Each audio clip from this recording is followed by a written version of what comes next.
प्रश्न ये है,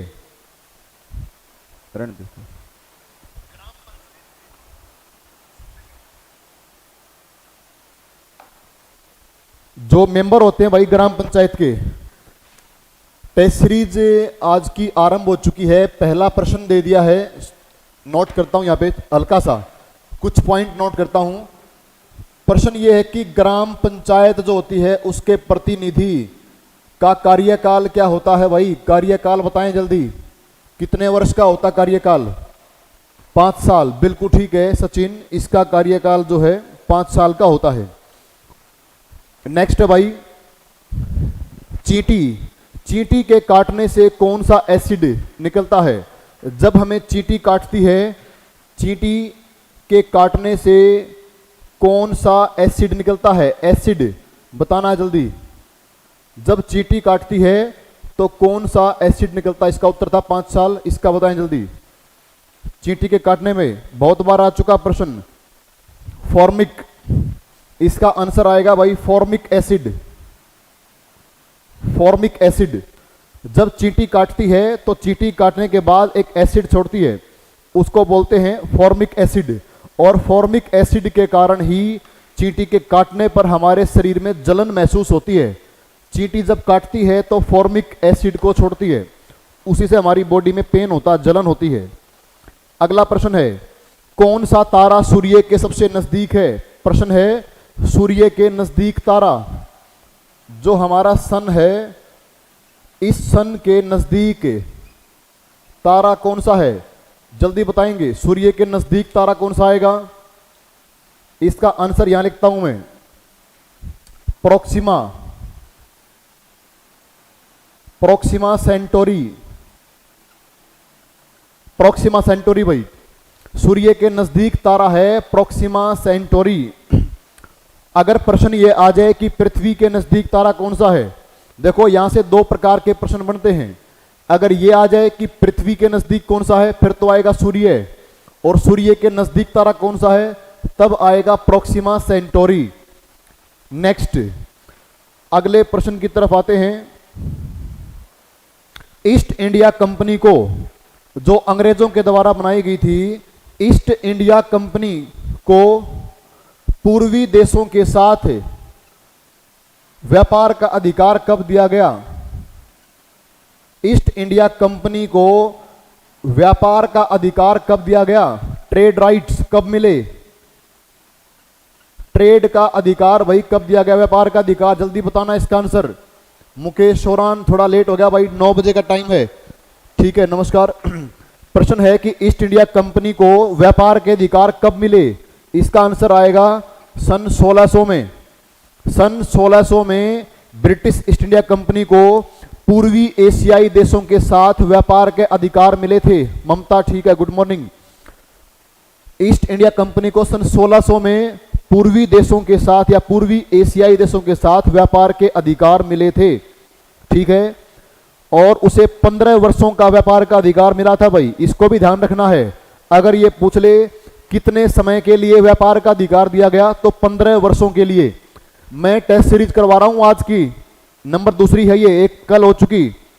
दिल्ली पुलिस के एग्जाम के लिए टेस्ट सीरीज चल रही है, प्रीवियस पेपर्स पे आधारित। अगला प्रश्न है, विजय हरारे एक प्रसिद्ध खिलाड़ी थे। प्रश्न है 5वां, विजय हरारे किस खेल के प्रसिद्ध खिलाड़ी थे? विजय हरारे के स्पोर्ट्स का नाम बताना है कि कौन सा खेल खेलते थे, जल्दी बताएं। विजय हरारे कौन सा खेल खेलते थे? आ चुका प्रश्न, एसएससी एग्जाम में आए हुए सभी प्रश्न पूछ रहा हूं। विजय हरारे किस खेल से संबंधित थे? इसका आंसर आएगा क्रिकेट। क्रिकेट। और विजय हरारे के नाम पे एक ट्रॉफी भी है जिसको बोलते हैं विजय हरारे ट्रॉफी। उसके बाद है भाई अगला पुरस्कार है, नेक्स्ट क्वेश्चन जो आ गया है, ज्ञानपीठ अवार्ड। बहुत इंपॉर्टेंट क्वेश्चन है। ज्ञानपीठ अवार्ड अब की बार किसको दिया गया है? ज्ञानपीठ पुरस्कार 2019 के लिए किसको दिया गया है, जल्दी बताएंगे। ज्ञानपीठ 2019 के लिए, हाँ मुकेश आंसर ठीक था भाई। अभी प्रश्न है ज्ञानपीठ किसको मिला है? ज्ञानपीठ वाले का आंसर क्या आएगा? अक्कीथम, अक्कीथम नंबूदिरी, अक्कीथम नंबूदिरी को मिला भाई। अब की बार का ज्ञानपीठ पुरस्कार जो है अक्कीथम नंबूदिरी को मिला है। और इससे पिछले साल 2019 से पहले ये अमिताभ घोष को मिला था, अमिताभ घोष। नेक्स्ट जो है क्वेश्चन पे आ जाए जल्दी। अगला प्रश्न है भाई, श्रीलंका की पार्लियामेंट में मेंबर कितने होते हैं? सचिन ठीक था आंसर, ठीक है। अगला प्रश्न है, श्रीलंका की पार्लियामेंट में कितने मेंबर होते हैं? प्रश्न है श्रीलंका की पार्लियामेंट, यहां लिखता हूं भाई, प्रश्न नंबर 7वां आ चुका है। श्रीलंका की पार्लियामेंट में यानी उसकी संसद में मेंबर कितने होते हैं? प्रश्न है मेंबर कितने हैं, ये आंसर देना है। श्रीलंका की पार्लियामेंट में मेंबर कितने होते हैं? प्रीवियस एग्जाम में आया हुआ क्वेश्चन है सारे ये। मेंबर 225 होते हैं, 225। श्रीलंका की पार्लियामेंट में मेंबर होते हैं भाई 225। अच्छा क्वेश्चन है, जल्दी मिलेगा नहीं, नोट कर लेंगे। प्रश्न है भाई, अंडमान निकोबार, अच्छा बड़ा आसान प्रश्न है। Question number 8, Andaman and Nicobar, इसकी लोकेशन क्या है? अंडमान निकोबार की लोकेशन क्या है, यानी भारत में एग्जैक्टली किस जगह पड़ता है ये, कौन से समुद्र में है या कौन सी खाड़ी में है?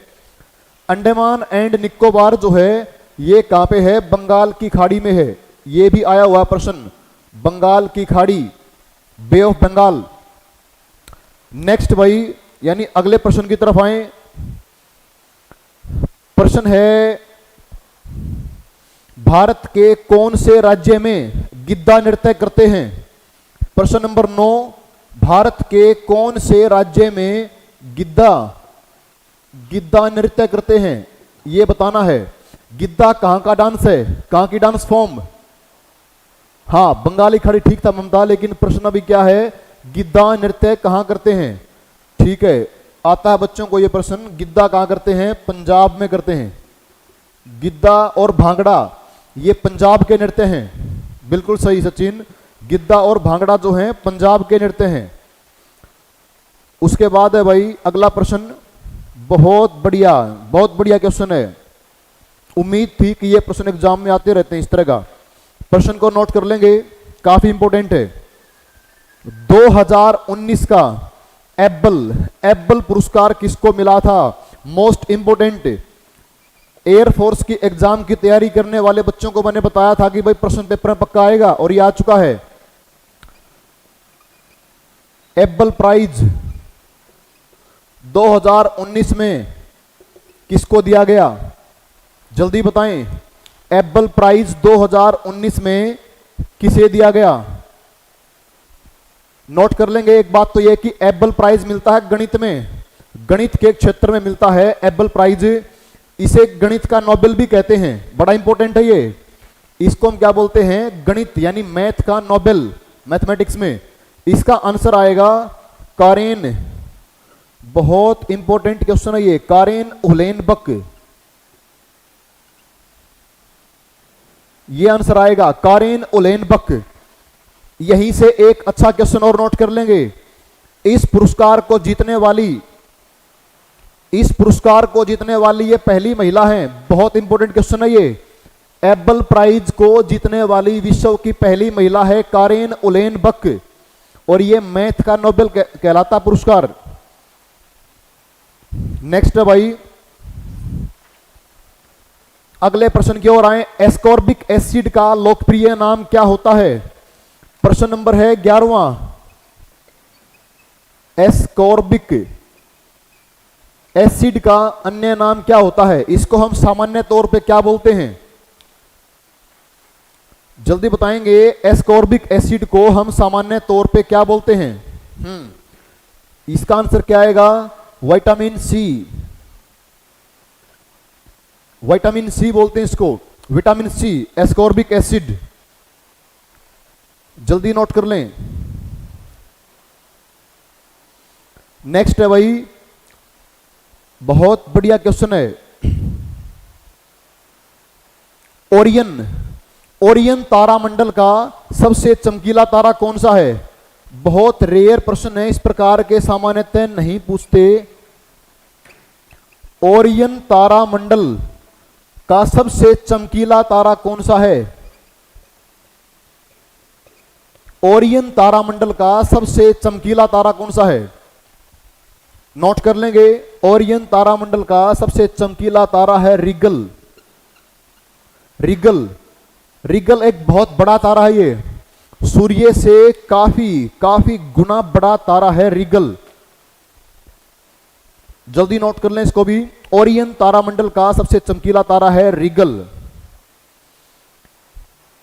ठीक है, एक और क्वेश्चन है भाई, बहुत बढ़िया प्रश्न आ चुका है।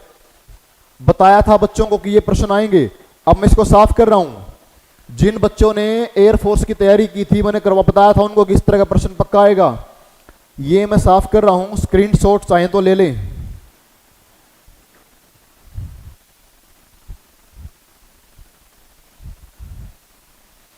प्रश्न नंबर आ गया भाई 13वां, काफी इंपॉर्टेंट क्वेश्चन है। प्रश्न नंबर 13 क्या है? विश्व साइकिल दिवस कब मनाते हैं? बहुत इंपॉर्टेंट क्वेश्चन, बताया था मैंने बच्चों को कि एग्जाम में आएगा ये प्रश्न। विश्व साइकिल दिवस कब मनाते हैं? ठीक है, इसका आंसर क्या आएगा? विश्व साइकिल दिवस कब मनाते हैं? 3 जून। 3 जून को मनाते हैं विश्व साइकिल दिवस।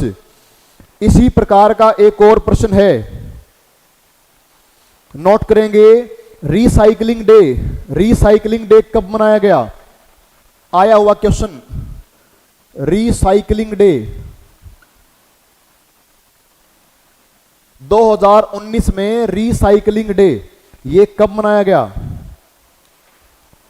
जल्दी बताएंगे भाई, 2019 का रिसाइकलिंग डे कब मनाया गया? इसका आंसर आएगा 18 मार्च। हाँ ठीक है सचिन, ठीक आंसर था। इसका आंसर आएगा भाई 18 मार्च। 18 मार्च को मनाया गया रिसाइकलिंग डे 2019 में। एक और अच्छा प्रश्न है भाई, जिन्होंने साथ में एयरफोर्स का बैच ज्वाइन किया था उनको बताया था ये क्वेश्चन कि लिखवाया था कॉपी में कि आएगा प्रश्न। प्रश्न क्या है? और यही एग्जैक्टली क्वेश्चन एयरफोर्स के एग्जाम में आया था। A century is not enough. मैंने बच्चों को बताया था कि भाई ये प्रश्न पक्का आएगा, इस प्रकार के आते हैं question. A century is not enough. प्रश्न ये है कि ये किस खिलाड़ी की पुस्तक है, किस खिलाड़ी के बारे में पुस्तक है ये? A century is not enough. ये प्रश्न जो है मैंने बताया था कि आएगा पेपर में, इसका लिखो आंसर क्या आएगा? सौरव गांगुली। सौरव गांगुली की पुस्तक है ये, a century is not enough. काफी इंपॉर्टेंट क्वेश्चन है। नेक्स्ट भाई, यानी अगले प्रश्न की ओर आते हैं। बहुत बहुत बढ़िया प्रश्न है। स्वतंत्र भारत में हॉकी में भारत का पहला ओलंपिक गोल्ड कब मिला? प्रश्न ये है कि आजाद भारत, यानी जब भारत आजाद हो गया था, इंडिपेंडेंट इंडिया में हॉकी ओलंपिक में फर्स्ट गोल्ड कब आया? फर्स्ट गोल्ड कब आया भारत का? जल्दी बताएं। ओलंपिक हॉकी में, हाँ सचिन ठीक है इसका आंसर। ओलंपिक हॉकी में आजाद भारत का पहला गोल्ड कब आया था? वैसे अगर प्रश्न पूछे कि हॉकी में भारत का पहला गोल्ड अगर वो आए ओलंपिक में, तो 1928 में आ गया था। लेकिन प्रश्न ये है कि आजाद भारत का, देखो हुआ क्या था, पहला गोल्ड आया 1928 में, फिर आया 1932, उसके बाद आया 1936, फिर 40 में गेम नहीं करवाई, 44 में गेम नहीं करवाई, 44 के बाद आया फिर 48 में, और 48 तक भारत आजाद हो चुका था। इसलिए इसका आंसर आएगा 1948। आजाद भारत का हॉकी ओलंपिक का पहला गोल्ड 1948 में आया है। और प्रश्न केवल इतना हो, भारत का हॉकी ओलंपिक में पहला गोल्ड, फिर क्या आएगा 1928। थोड़ा अंतर है प्रश्न में, नेक्स्ट क्वेश्चन पे आते हैं भाई। हाँ, क्वेश्चन है, नोट कर लेंगे, बहुत बढ़िया क्वेश्चन है। बांग्लादेश मुक्ति संग्राम युद्ध कब खत्म हुआ था? जल्दी बताएंगे। बांग्लादेश मुक्ति संग्राम युद्ध, बांग्लादेश ने लड़ाई लड़ी थी अपनी आजादी के लिए। बांग्लादेश का मुक्ति युद्ध, आजादी की लड़ाई कब खत्म हुई थी? बांग्लादेश की आजादी की लड़ाई कब समाप्त हुई? चलो एक हिंट दे दिया है। जब भारत ने पाकिस्तान को हरा दिया था उस लड़ाई में 1971 की में, वो दिन बताएं, वो दिन क्या था? उसी दिन ये खत्म हुआ था। चलो नोट कर लेंगे, इसका आंसर क्या आएगा? 16 दिसंबर 1971। बिल्कुल सही सचिन, गुड। 16 दिसंबर 1971 को बांग्लादेश मुक्ति संग्राम जो युद्ध था वो खत्म हो गया था, क्योंकि भारत ने पाकिस्तान को 1971 की लड़ाई में हरा दिया था। उसके बाद पाकिस्तान ने घुटने टेक दिए और पाकिस्तान ने हार मान के कहा कि ठीक है, आज से हम बांग्लादेश को अलग देश के रूप में स्वीकारते हैं। ये 17% तो यहाँ हो चुके। अभी यहाँ पे जिसने ये नहीं उतारे हैं वो उतार लेगा इनको फटाफट, स्क्रीनशॉट ले लेगा। मैं इसको साफ कर रहा हूं।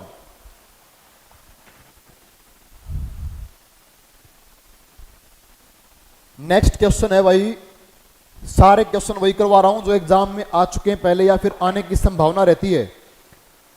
हाँ, प्रश्न है, महात्मा गांधी ने दक्षिण अफ्रीका के नेटाल में भारतीय कांग्रेस का गठन कब किया था? प्रश्न नंबर है 18वां। नेटाल इंडियन कांग्रेस, इसकी बतानी है स्थापना कब हुई थी।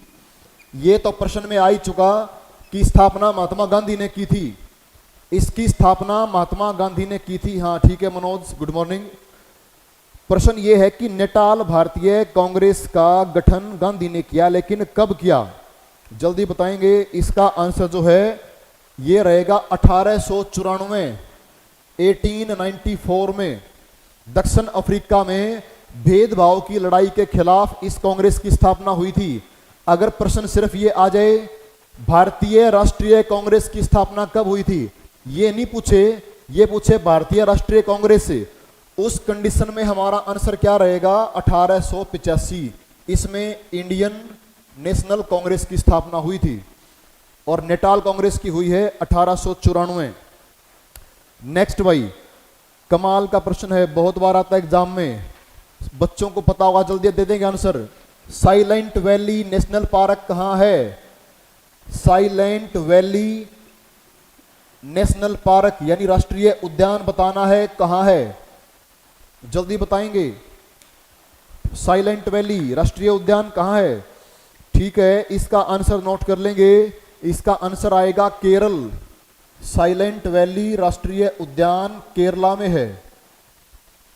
भारत का सर्वाधिक जैव विविधता वाला स्थान है। बिल्कुल सही, ममता सचिन दोनों के आंसर राइट हैं। अगले प्रश्न पे आते हैं भाई, इसमें भी बहुत सारे बच्चे गलती कर देते हैं।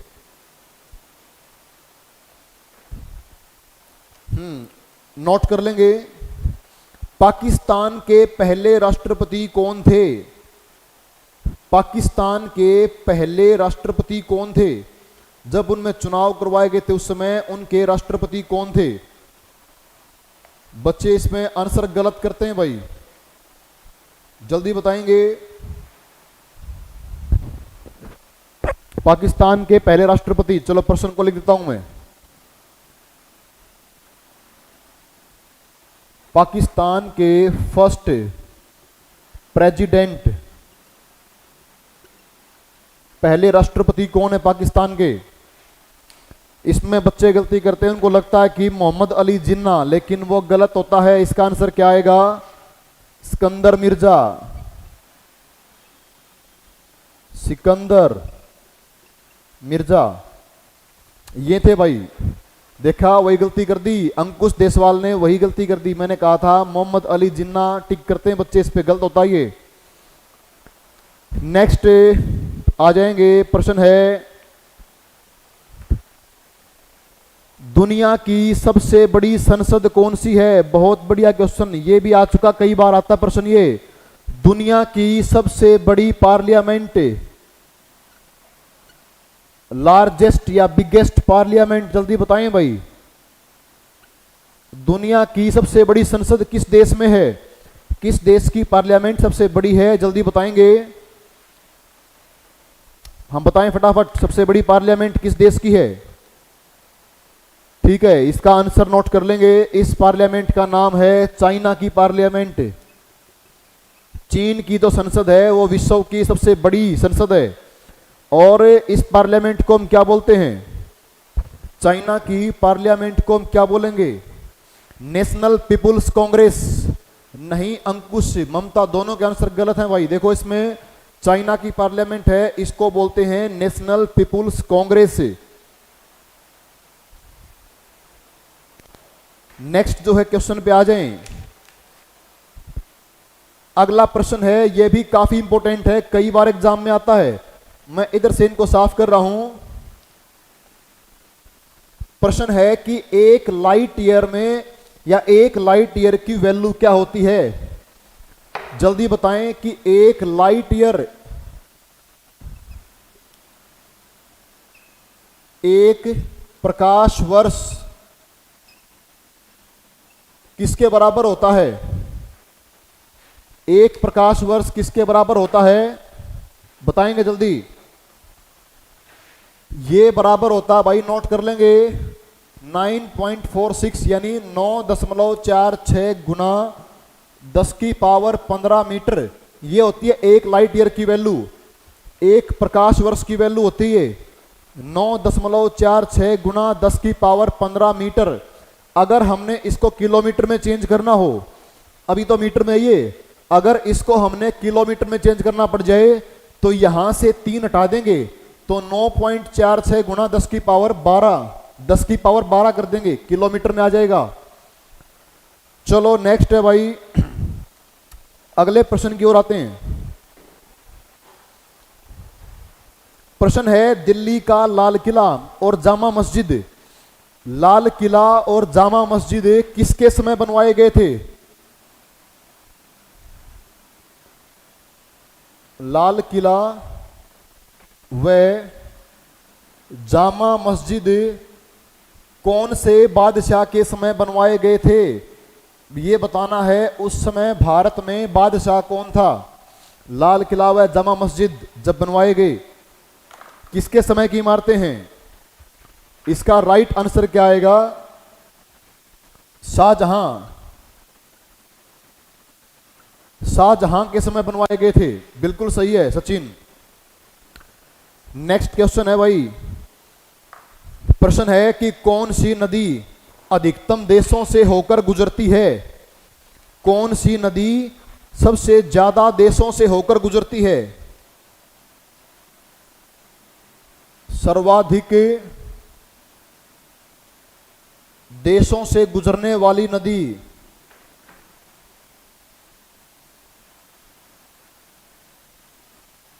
कौन सी नदी सर्वाधिक देशों से गुजरती है? उस नदी का नाम बताना है, जल्दी बताएंगे।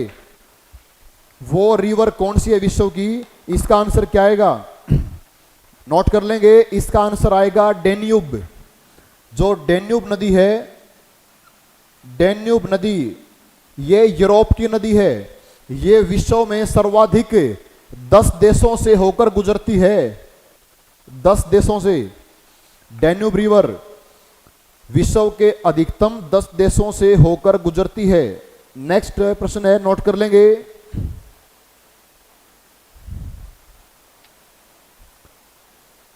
इलेक्ट्रॉन, प्रश्न है भाई, इलेक्ट्रॉन के खोजकर्ता कौन थे? क्वेश्चन नंबर आ गया 25। प्रश्न नंबर 25, इलेक्ट्रॉन के खोजकर्ता कौन है? इलेक्ट्रॉन, इसके खोजकर्ता कौन? जल्दी बताएंगे, खोजकर्ता कौन है? J Thomson. बहुत अच्छे प्रश्न है ये, एग्जाम में आएंगे। जे थॉमसन, दिल्ली पुलिस के एग्जाम के लिए करवा रहा हूं ये, अन्य एग्जाम के बच्चे भी इनको पढ़ सकते हैं भाई। जे थॉमसन नेक्स्ट यानी अगले प्रश्न की ओर आए। एशिया की सबसे लंबी नदी कौन सी है? हाँ ठीक है ममता, राइट आंसर था। अगला प्रश्न है भाई, 25 प्रश्न हमारे हो चुके हैं। नेक्स्ट, एशिया की सबसे लंबी नदी कौन सी है? बताएं फटाफट। Largest river, largest river of Asia, क्या आंसर आएगा? सबसे लंबी नदी एशिया की, बिल्कुल सही है सचिन, राइट आंसर आ गया भाई, यांगसी। हाँ ठीक है, यांगसी नदी का नाम नोट कर लेंगे, यांगसी नदी। प्रश्न नंबर आ गया 27वां, नोट कर लें, यांगसी रिवर। 27वां प्रश्न है, नोट करेंगे, भारत की सबसे लंबी नदी कौन सी है? भारत की लंबी नदी भाई, longest river of India, Bharat की लंबी नदी कौन सी आएगी? जल्दी बताएंगे, भारत की लंबी नदी कौन सी है? हाँ इसका आंसर आएगा भाई गंगा। गंगा भारत की सबसे लंबी नदी है। इसकी लंबाई क्या आएगी? गंगा की लंबाई क्या है? गंगा की लंबाई है 2525 किलोमीटर, 2525 किलोमीटर गंगा की लंबाई है। ठीक है मुकेश, सुमित, हाँ अंकुश, सचिन, सभी के बिल्कुल ठीक है भाई, राइट आंसर है। गंगा लंबाई है 2525 किलोमीटर। अगला प्रश्न है, इसमें बच्चे बड़ा इनका नाम लेते हैं, बहुत बार चिल्लाते रहते हैं, लेकिन अब ये बताना है, इसकी नॉलेज भी होनी चाहिए। बहुत बार बोलते हो भगत सिंह भगत सिंह भगत सिंह, अच्छी बात है, लेकिन अब पता भी होना चाहिए, नॉलेज रखो। प्रश्न है, भगत सिंह सुखदेव राजगुरु, भगत सिंह सुखदेव राजगुरु को फांसी कब हुई थी? जल्दी बताएंगे, इसका आंसर पक्का आना चाहिए। भगत सिंह सुखदेव व राजगुरु को फांसी कब हुई थी? उनका शहीद दिवस कब है? युवाओं के हीरो हैं, युवाओं के हीरो भगत सिंह सुखदेव राजगुरु को फांसी कब हुई थी? इसका आंसर आना चाहिए, वरना शर्म की बात हो जाएगी, बात है बेइज्जती वाली बात होगी अगर इसका उत्तर नहीं आया तो। भगत सिंह सुखदेव राजगुरु को फांसी कब हुई थी? पायल, सचिन, महिपाल, सुमित, सबके ठीक, लेकिन 3 बच्चे करके भाई मुकेश, अंकुश, ममता का आंसर गलत हो गया। देखो राइट आंसर क्या है, 23 मार्च 1931। कोई बात नहीं, जल्दबाजी में गलती कर गई है, कोई बात नहीं, कोई नहीं, 23 मार्च 1931। ठीक है ठीक है, गलती हो जाती है, कोई बड़ी बात नहीं है। 23 मार्च 1931। नेक्स्ट भाई अगले प्रश्न पे आते हैं।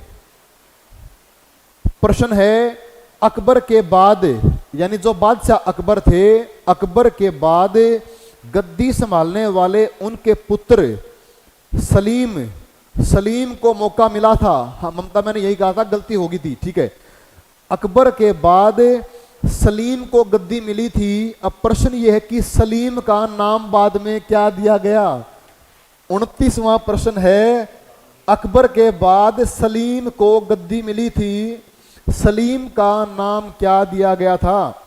जल्दी बताएंगे, अच्छा प्रश्न है, आसान भी है। सलीम, अनारकली वाला सलीम, इसका आंसर क्या आएगा? जहांगीर। जहांगीर, सलीम का नाम था जहांगीर। और इसमें और क्या था देखो, जहांगीर का मतलब होता है विश्व विजेता, जहांगीर का मतलब होता है विश्व विजेता। नेक्स्ट जो है, इस पे प्रश्न पे आ जाएंगे, ये भी अच्छा क्वेश्चन है, सुन लेंगे ध्यान से। 2002 में यानी 2002 में भारत में सभी बच्चों के लिए शिक्षा की व्यवस्था की गई, अनिवार्य शिक्षा। प्रश्न ये है, इसके लिए कौन सा संशोधन किया गया? यानी कौन से संशोधन के द्वारा शिक्षा का अधिकार घोषित किया गया?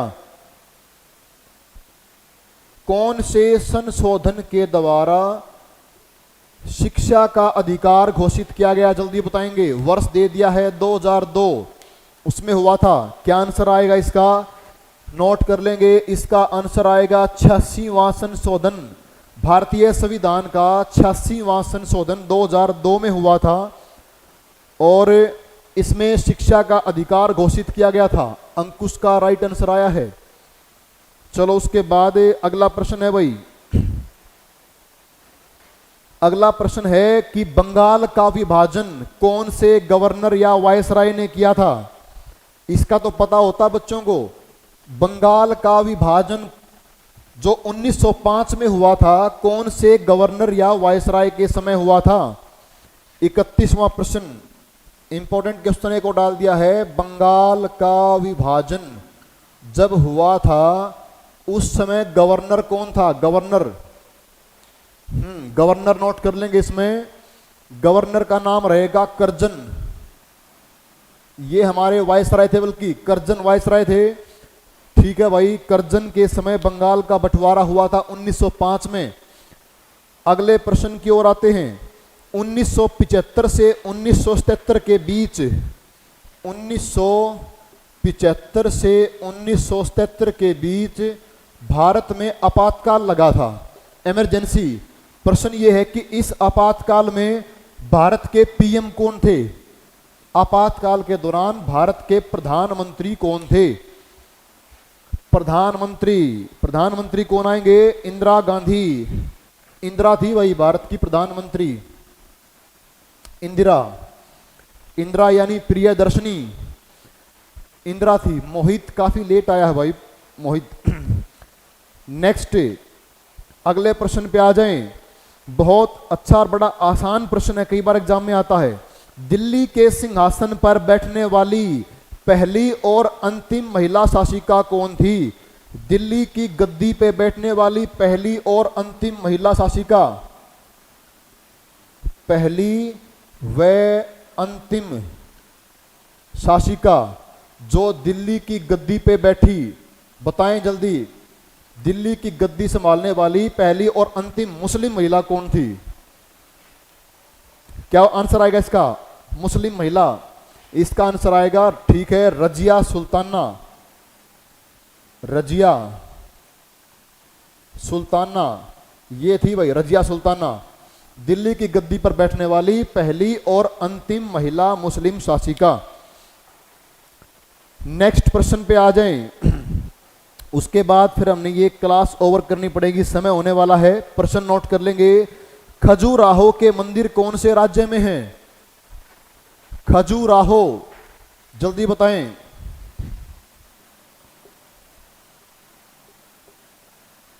खजुराहो के मंदिर कौन से स्टेट में है? कौन से राज्य में है? बताएंगे फटाफट। खजुराहो के मंदिर जल्दी नोट कर लेंगे। खजुराहो के मंदिर हैं मध्य प्रदेश, एमपी में है ये। खजुराहो के मंदिर मध्य प्रदेश में है। ठीक है, अगले प्रश्न पे आ जाएं भाई। 1556 में, आसान प्रश्न है ये भी, जिन्होंने थोड़ी बहुत हिस्ट्री पढ़ी है वो उत्तर दे देगा। 1556 में मुगल सत्ता यानी मुगलों का सिंहासन किसको मिला था? 1556 में मुगल सत्ता पे कौन बैठा? मुगल की गद्दी किसको मिली थी? मुगल बादशाह कौन बना? प्रश्न ये है, और ये हमारा आज का आखिरी प्रश्न होने वाला है। इसका आंसर आएगा अकबर। 1556 में मुगल बादशाह बना था अकबर।